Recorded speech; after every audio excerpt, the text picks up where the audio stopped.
Adventures in Time and Space. Transcribed in future tense.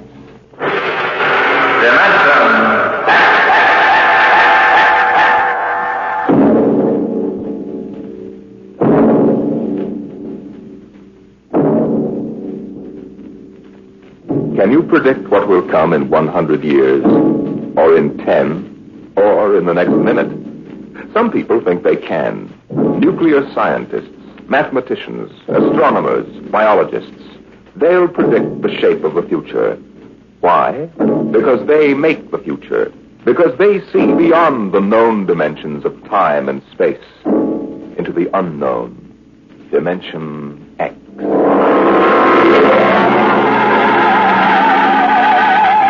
It was in the year of 1982 that spacemen first discovered the Great Galactic Barrier.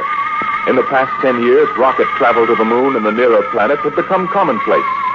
And then men fixed their sights on a more distant star, the remote planet known as Volta. 5 exploratory ships went out, and none came back, each in turn disappearing mysteriously at the same vanishing point, at an invisible wall somewhere in the vast outer reaches that became known as the wrecker of spaceships, the Galactic Reef. And yet the explorers refused to admit defeat. It was on June the 2nd, 1987, that the rocket Star Cloud made ready for takeoff, the 6th to attempt to crack the barrier and win through to Volta.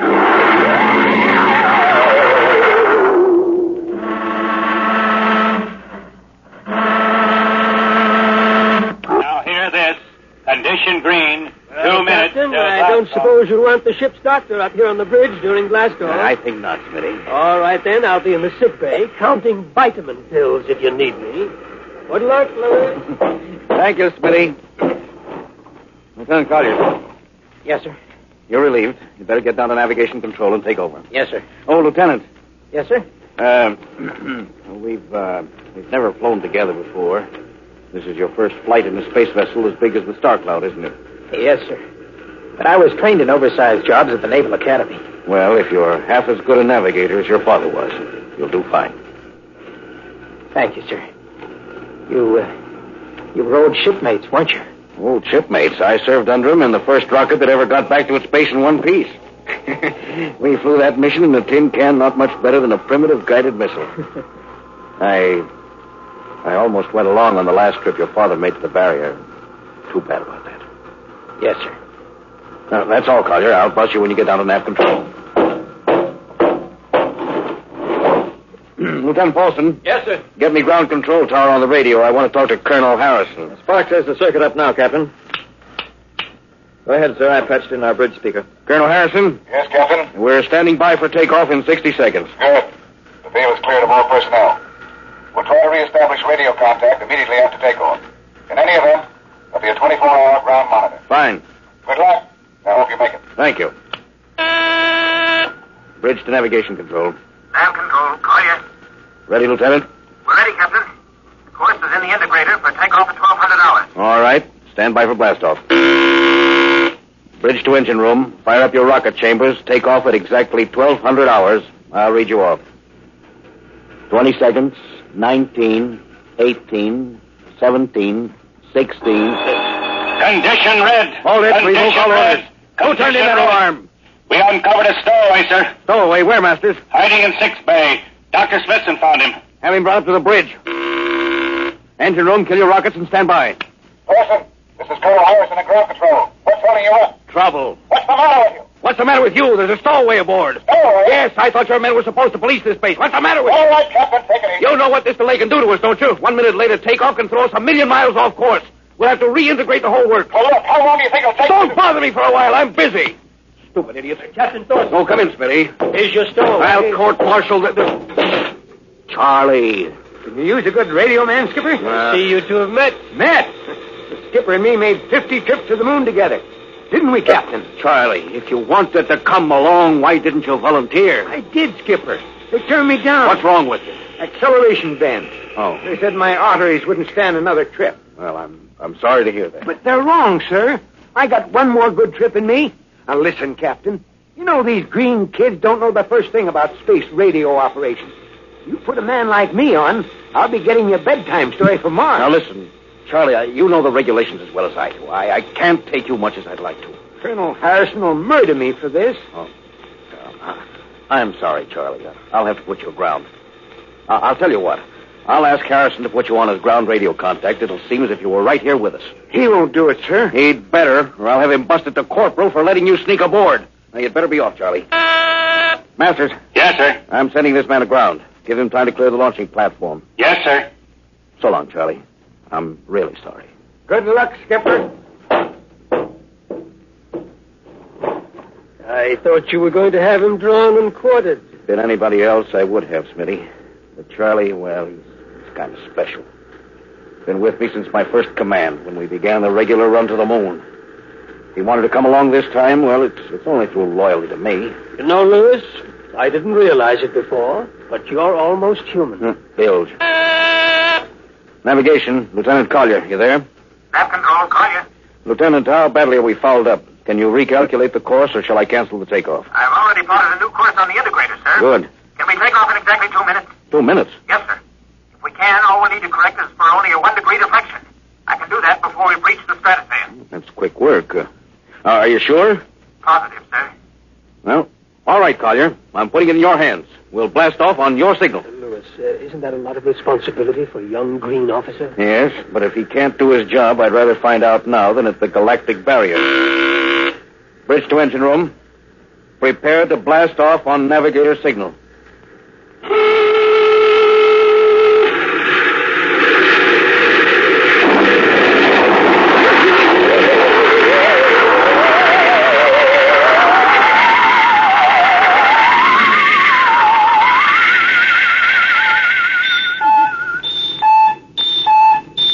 How are we doing, Collier?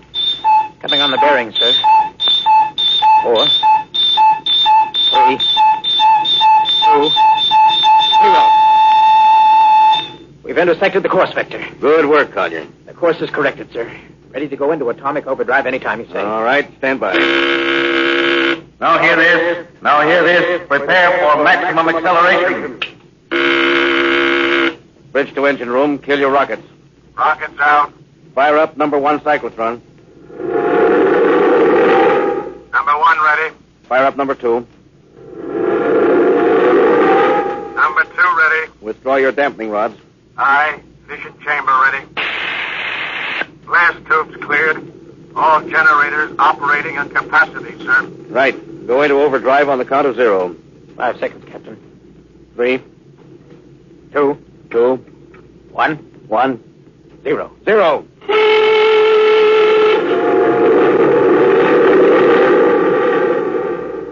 How are we doing, Collier? On course, sir. She's running hot and true. Well, my compliments, Lieutenant. Thank you, sir. This job would have done your father credit. He was one of the best navigation officers I ever saw. Thanks, sir. Now start your gyros and put her on robot control. The bridge is yours, Mr. Collier. If you need me, I'll be in Dr. Smith's office. Yes, sir.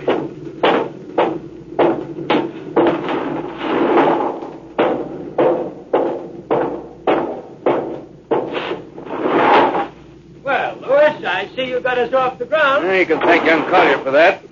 Chip off the old Bloch. You knew his father? Matter of fact, I knew him very well. First-rate spaceman. Is he the one who, Yes. He was lost in the galactic barrier on the second ship we sent out to Volta. Lewis, just what do you think this galactic barrier is? Oh, your guess is as good as mine, Doc. All I know is that 5 ships have gone into it. None of them have come back out. How about Miss Strovik's theory that it's a time warp in space, that the ships reach it and slip into another dimension? Rubbish. My theory is that the galactic barrier is nothing more than a radioactive layer of some kind. What makes you say that? Well, we know that radar signals bounce off it like they were hitting an invisible glass wall. And we know that it destroys our ships and crews in some way. There's no other logical explanation. What makes you think we can get through it, Lewis? Because we're ready for it. The others weren't. The entire hull is completely shielded with lead. We can crack through any radioactive cloud ever detected. Besides, we're equipped with some new UHF radio devices that should enable us to maintain radio contact with Earth. Nothing can happen. Absolutely nothing. Who are you trying to convince? Myself, I suppose. Lewis, you've had your share of glory. First skipper to reach the moon back in 1962. Yeah. You could have retired. Why are you risking this trip? Because 5 ships are missing. And men like Prentice and Marketson and young Collier's father. I'm tired of seeing good men fed into that meat chopper. Then why are we going? We haven't any choice, Smitty. We're in a race, the kind of race where men and ships are expendable. According to Interspace Code, the first nation to reach Volta can claim it. Personally, I want no part of it. Doc, there are a dozen nations who feel very differently about that. I know. You're right, of course. Well, at least it won't be boring. I'll have to play physician morale builder and mother substitute for 112 slightly nervous men. Your morale doesn't sound too good, Doc. As morale officer, I can state without fear of contradiction, it is terrible. And something tells me that as we approach that galactic barrier, I'm not going to be alone.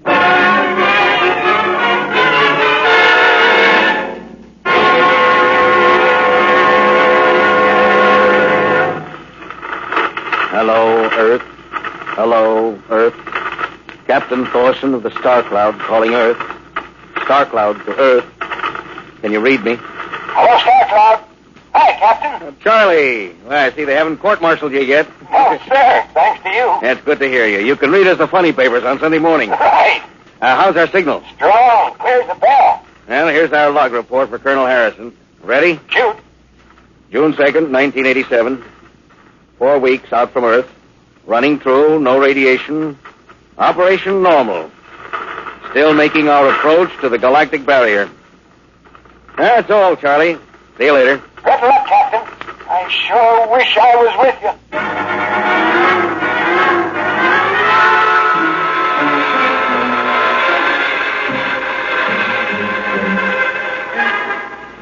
How's the morale, Smitty? Well, the men know we're getting closer to the barrier. They're beginning to show a little tension, Lewis. How's their physical condition? Any sickness? About half the crew has come down with space blues. I was afraid of that. Bad? Oh, same as usual. Lips and hands with a bluish cast. Eyes are sensitive to infrared. I don't know. When I first started flying these tin cans, nobody ever heard of space blues. There's a theory it's caused by the terrific acceleration of the atomic overdrive. The change in gravity affects the circulation. And what do you think? Oh, I think it's psychosomatic. I've noticed that the same men who get space blues under tension on a ship tend to get blue coloration back on Earth when they're upset. I guess it's an occupational disease of space navigators. You think it's just nerves, then? I don't know. Young Collier's got a bad case. Yes, I think it's tension from overwork. Well, maybe you need some vitamins. Lewis, when will you realize that vitamins are not a panacea for all the troubles of mankind?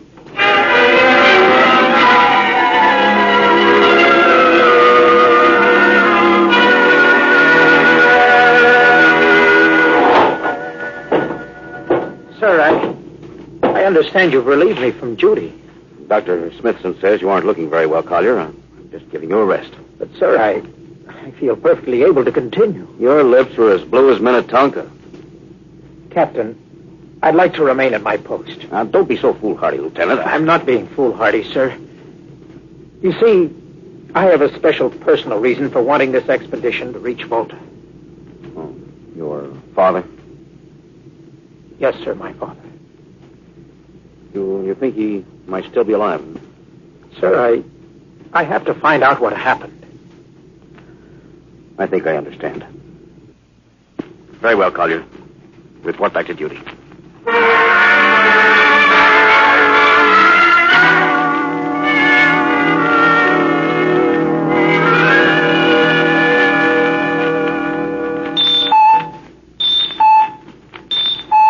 What's the reading, Paulson? We're getting a +5 radar bounce now, sir.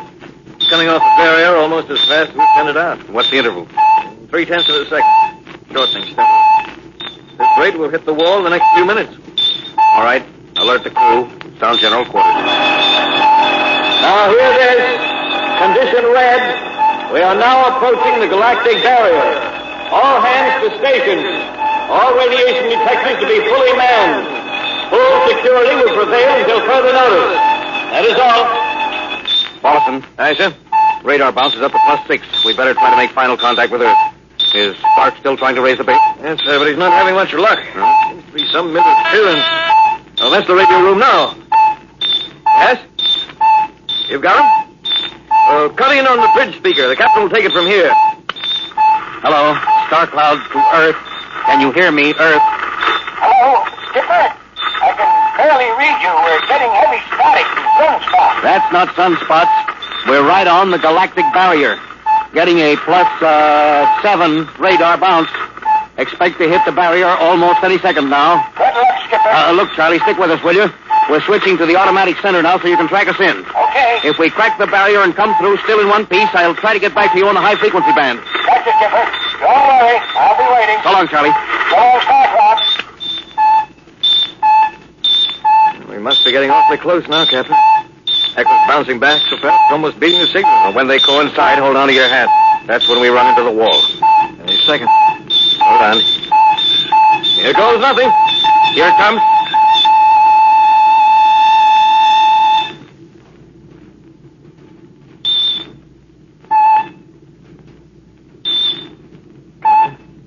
What? Nothing happened. We made it, Captain. No radiation, no time, nothing. The crew's gone crazy, sir. Damn, they earned it.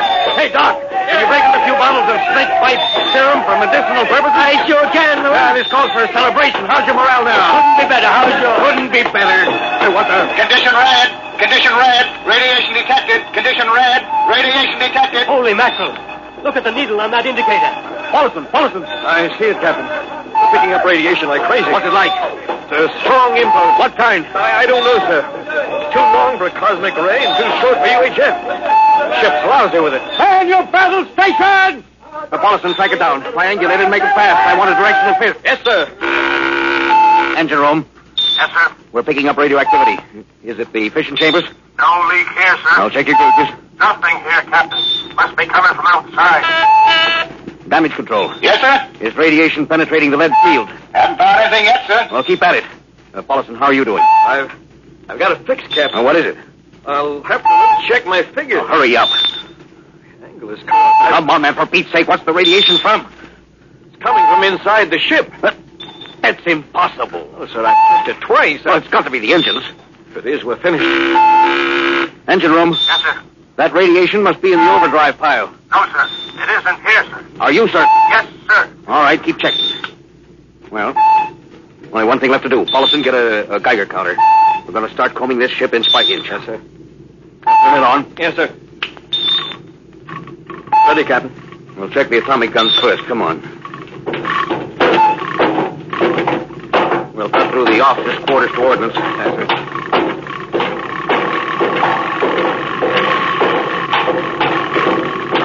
Through here. Wait a minute, sir. Huh? What is it? Signal's weaker now. Yeah. Let's go back.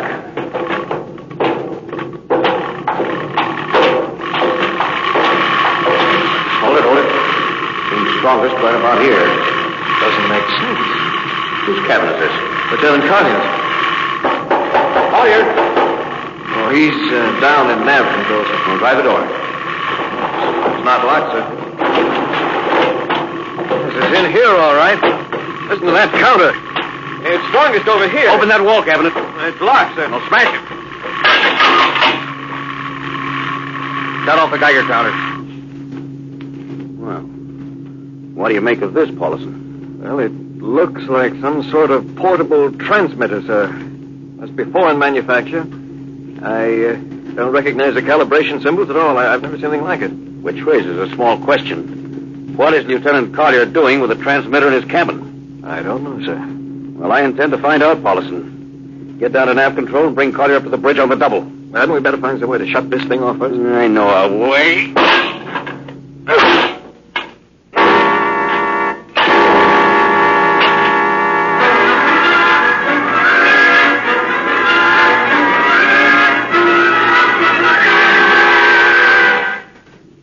Lieutenant Collier, I'm going to ask a few simple questions.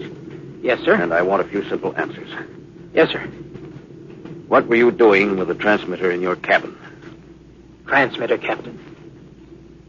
You know nothing about it? No, sir, I don't. Do you recognize these calibration symbols? No, sir. Well, can you think of how it might have been placed in your cabin without your knowing it? No, sir. Unless someone came in while I was on duty. Well, would that have been possible? Well, I suppose so. Well, if someone had a key. I found your cabin door unlocked. I meant a key to the wall cabinet. I didn't say the wall cabinet. Oh, what? Well, You- sir, I... You what, Lieutenant? How could you have known it was in the wall cabinet? Well, I just assumed. Lieutenant Collier, I find it hard to believe you would lie. Having known and respected your father and having observed the way you handled your job. However, I intend to get to the root of this thing. May I have your wristwatch, Lieutenant? Sir? Your wristwatch. Here you are, sir. Paulison, turn on that Geiger counter. Yes, sir. Now hold this watch next to it. Yes, sir. That's all. Lieutenant, if you hadn't any close contact with that transmitter, how do you explain the radioactivity of this watch? I don't, sir. I think you'd better. To whom were you sending those signals? Condition red. Condition red. There's your answer, Captain. What is this, Collier? Alien spaceship approaching. Alien spaceship approaching. Collier, who's aboard that ship? All right, now talk. Very well, Captain. My mission seems completed. Your mission? Are you admitting that you're an agent of a foreign power? I am stating it. What nation? No nation, Captain. What?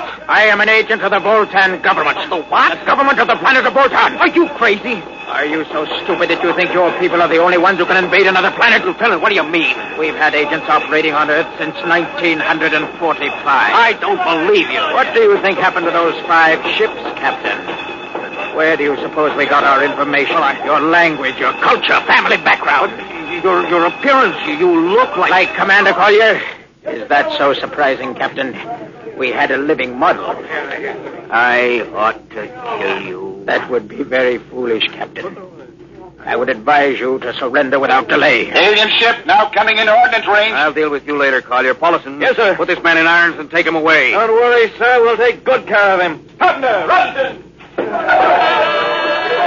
Gunnery. Richardson. What's the range? 10,000 meters. They're closing fast. What's your guns on radar tracking? Tracking. Coming on the bearing. Fire. Fire, Richardson. Did you hear me? Fire! What's the matter down there? Did you hear me? Richardson, answer me! What? Who? It's no use to shout, Captain. Collier. How did you get loose? Where's Paulison? Lieutenant Paulison is dead. All stations, Lieutenant Collier has escaped. Seize him, men! Don't waste your breath, Captain. Your men can't hear you. What? Those still alive are my men. You're lying. No, Captain. Every ship that has ever left Earth was controlled by a Voltan crew. That's impossible. Those were hand-picked men. Handpicked by us. I don't believe you. Then why not call for help? Carpenter, Robinson, Haley, report. Carpenter. Robinson. Haley. Wait. Report. You see, Captain, it is quite useless. The Star Cloud will be taken to Volta for, shall we say, further experimentation. I see. Of course, there's one thing you haven't counted on. And just what is that, Captain? This...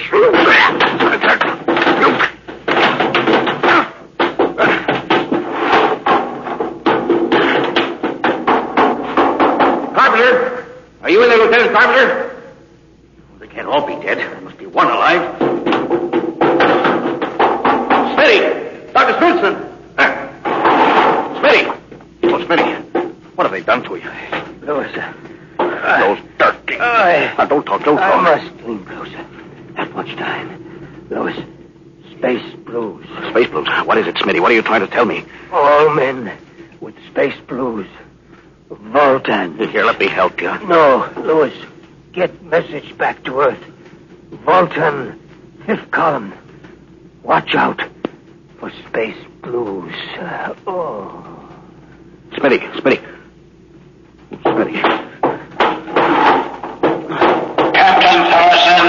Captain Thorson, you can't hide from us now. Come back to the bridge and surrender, or my men will come and get you. Oh, yeah? Captain Thorson!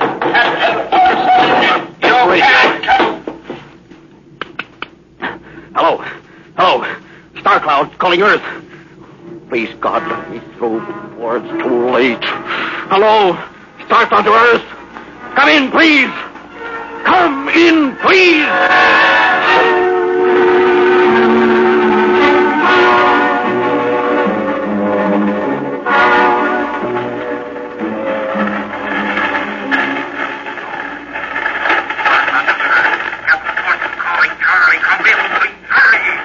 Hello? Can you hear me, Charlie?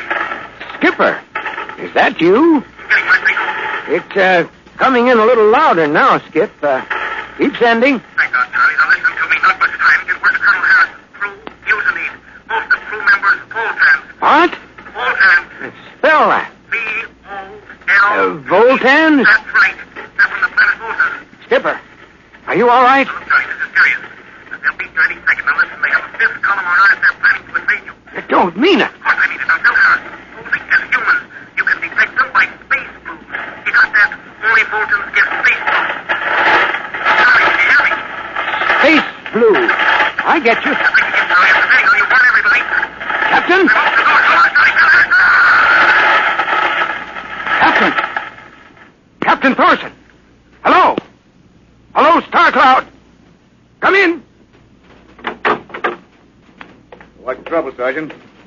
I was just trying to raise the Star Cloud, Colonel. Had any luck? No, sir. No contact. No contact. No, sir. Nearly an hour since they hit the galactic barrier. I don't understand why they haven't tried to get a message back. No, sir. Neither do I. All right. I'll take over for a while. Yes. You do that. You go right ahead, sir. Right.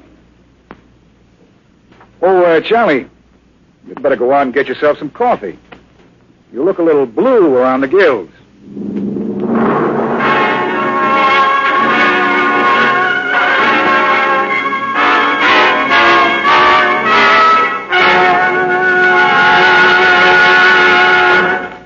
You have just heard No Contact, an adventure in time, space, and the unknown.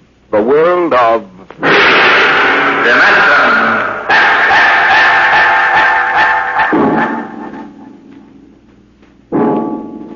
Next week we have a cheerful little tale that starts with the disappearance of Grant's tomb. It's about a veteran newspaper reporter and a strange little man who calls himself the world's greatest genius.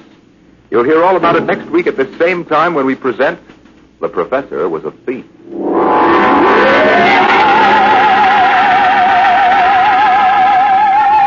Dimension X has presented No Contact, an original story written by George Lefferts from a storyline by Lefferts and Ernest Kinoy.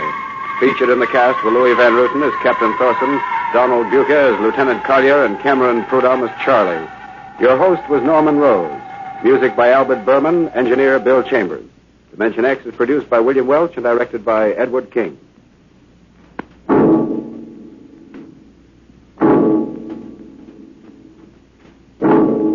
Stay tuned for the remarkable Quiz Kids on NBC.